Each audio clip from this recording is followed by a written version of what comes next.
Lucu ya, kita yang kerja keras, kita yang menabung, kita yang menahan diri untuk tidak boros, tidak mengikuti gaya hidup yang serba wow, kadang branded. Tapi kita yang dihakimi ketika kita tidak bisa membantu atau ketika tabungan kita tidak bisa menjadi dana darurat bagi orang sekitar.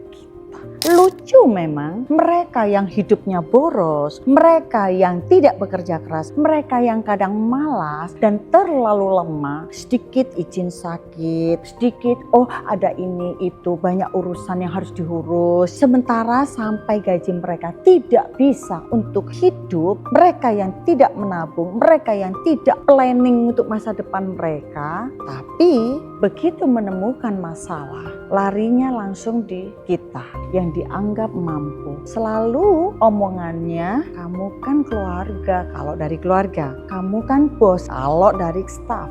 Kamu kan yang kaya, kamu kan lebih mampu, kamu kan yang banyak duit. Hello, banyak duit juga dari kerja nabung. Anehnya, stigma daripada kita semua itu menganggap orang yang mampu itu wajib hukumnya membantu orang yang tidak mampu. Nah, padahal kategori dari tidak mampu itu banyak hal penyebabnya. Ada yang karena dari ujian hidup, tapi ada juga yang karena kemalasan mereka. Yang lucu lagi, beberapa orang menggunakan yang keluarga lah, yang saudara lah, ya nggak boleh. Terus yang kamu kan bosnya, nggak boleh. Oh kita kan teman, oh nanti kan cuman pinjam, nanti kan pasti dibalikin, tapi balikinnya entah kapan. Lalu kalian itu berpikirnya itu, oh kamu kan sudah jadi bos. Tidak semua bos itu secara otomatis harus menanggung dana darurat untuk seluruh pegawai dan orang sekitarnya. Seorang bos juga ada perjuangannya sendiri. Mereka mikirin modalnya kadang-kala menggadai atau dengan kredit di bank yang harus mikirkan cicilan-cicilan kalau usahanya masih belum mencapai omset target. Banyak malam-malam yang harus dilalui dengan gelisah, nggak bisa tidur. Mereka punya keluarga yang harus ditanggung juga. Tapi sementara orang di sekitar menganggap, sorry to say, seorang bos itu yang saya tahu sekarang itu dananya bukan hanya menganggarkan atau mengalokasikan hanya gaji aja, tapi gaji plus dana darurat.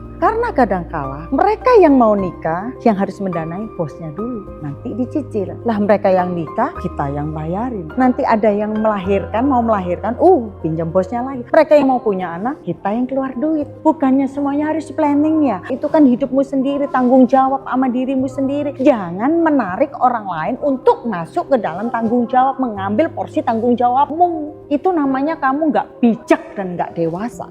Kita tidak boleh membebankan tanggung jawab porsi kita kepada orang lain hanya karena dia lebih mampu. Dia lebih mampu, kamu melihat gak perjuangannya? Karena banyak orang itu cuman melihat hasilnya aja, tidak melihat gedebak-gedebuknya di belakang. Mereka tidak melihat suramnya di belakang. Di mana ketakutan seorang bos kalau tidak bisa berjalan, bangkrut, menutup semua cicilan, nama baiknya bagaimana. Mereka nggak mikirin itu. Mereka cuma pingin hasilnya aja. Nah kalau kamu menganggap dirimu tuh teman, keluarga, hanya karena hasilnya, nggak usah kamu brosis. Yang lain pasti juga mau ngantri sejuta umat. Betul nggak? Kalau cuma mau positifnya, enaknya aja. Saya juga mau. Jadi saya di sini ingin mengajak kalian lebih dewasa. Lahir dengan kondisi ekonomi tidak mampu itu nggak apa-apa. Tapi what next? Apa yang kamu lakukan? Kita harus sadar diri. Kita itu siapa? Kamu punya planning, kamu ingin punya mobil. Mobil yang mau kamu beli itu apa? Avanza kah? Mercy kah? Atau yang lain? Itu kamu nabung sayang. Jadi jangan cuma kepingin ngerengek-ngerengek terus minta tolong. Kalau nggak dibantu bilangnya pelit. Nggak ada empatinya. Jadi hidup kita itu tanggung jawab diri kita. Jangan suruh orang lain bertanggung jawab atas hidupmu, porsimu. Itu namanya nggak dewasa.